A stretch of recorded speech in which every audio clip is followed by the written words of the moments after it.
क्या 2008 वाली मंदी एक बार फिर हमारे सिर पर मंडरा रही है? बाजार जिस तरह से क्रैश हो रहा है, रोज नीचे जा रहा है, क्या इसके संकेत सरकार को भी मिल गए और सरकार भी मान चुकी है कि 2026 में 2008 वाला माहौल फिर से हमें देखने को मिल सकता है? दरअसल आम बजट से ठीक पहले सरकार ने इकोनॉमिक सर्वे 2025-26 जारी किया और इसमें एक चेतावनी ने पूरी दुनिया का ध्यान खींच लिया। इकोनॉमिक सर्वे में कहा गया है कि अगर हालात बिगड़े तो 2026 में वैश्विक अर्थव्यवस्था को 2008 जैसी बल्कि उससे भी बड़ी आर्थिक मंदी का सामना करना पड़ सकता है। खासतौर पर एआई सेक्टर में हो रहे भारी निवेश और कर्ज को लेकर सरकार ने साफ शब्दों में खतरे की घंटी बजाई है।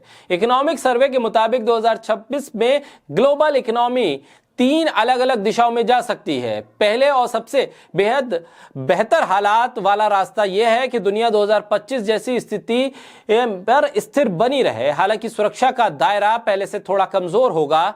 और दूसरा सिनेरियो यह है कि भू राजनीतिक तनाव यानी कि जियोपॉलिटिक्स जो है उसमें जो तनाव है, व्यापारिक विवाद जो है, सप्लाई चेन में दिक्कत बढ़ सकती है। इससे अस्थिरता का लंबा दौर चल सकता है, जैसे जंग के हालात बन रहे हैं अलग अलग जगहों पर, उससे। और तीसरा सबसे खतरनाक जो सिनेरियो यह है कि इसमें फाइनेंशियल, टेक्नोलॉजिकल और जियोपॉलिटिकल तनाव एक साथ टकरा जाएं। सर्वे में सबसे ज्यादा और एआई इंफ्रास्ट्रक्चर में बढ़ते कर्ज पर दिया गया है जोर।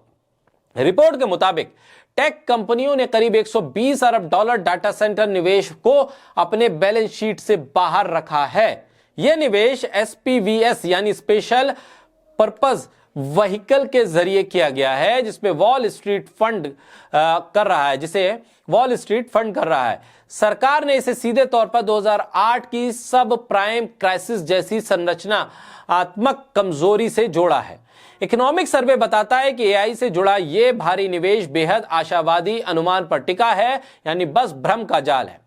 बिजनेस मॉडल में जो सीमित ग्राहक हैं लंबे समय तक फंसे रहेंगे, उनकी पूंजी फंसी रहेगी, तेज रिटर्न की उम्मीद पर निर्भर हैं सभी। अगर इन अनुमानों को जरा भी धक्का लगता है तो सिर्फ टेक्नोलॉजी अपनाने की रफ्तार ही नहीं रुकेगी, बल्कि फाइनेंशियल मार्केट में भी बड़ा झटका लग सकता है।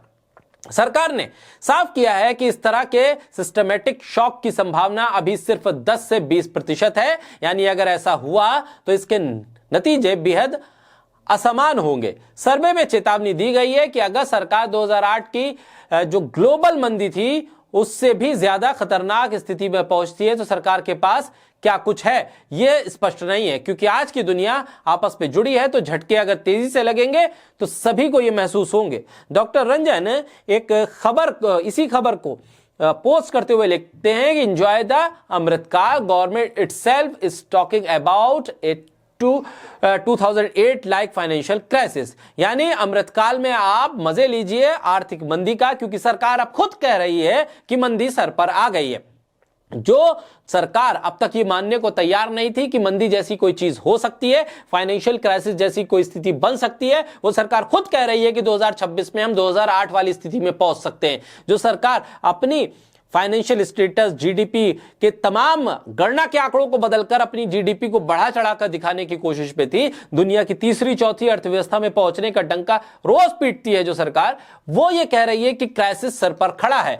क्राइसिस सर पर खड़ा है और 2008 वाली स्थिति बन सकती है, ये इकोनॉमिक सर्वे में सामने आया है। तो अब चुनौती यह है कि बजट आप कैसा लाएंगे, बजट पे क्या राहत देंगे और क्या कुछ तैयारी है आपके पास इस फाइनेंशियल क्राइसिस से बचने के लिए। यह गंभीर सवाल है, क्योंकि छोटा निवेशक जो अस्थिर बाजार में कुछ निवेश करके अपने पूंजी को बढ़ाने की कोशिश कर रहा है, उसके सामने पिछले एक हफ्ते से ज्यादा का समय हो गया है, रोज मार्केट नीचे जा रहा है। और ऐसे में अगर यह सर्वे सही साबित हुआ, यह चेतावनी सही साबित होती है, तो बहुत बड़ा क्राइसिस फाइनेंशियल मार्केट के साथ साथ रोजगार के सेक्टर पर भी पड़ेगा। बाजार में मंदी आएगी, रोजगार छिनेगा, तो फिर एक बार फिर आम नौजवान जो पढ़ लिख कर अभी कोरोना के बाद से कुछ खड़ा भी नहीं हो पाया था, उसके लिए मुश्किल खड़ी होगी। लेकिन सबसे बड़ी चुनौती सरकार के सामने यह है कि उसे अब साबित करना होगा कि वो हर सेक्टर पर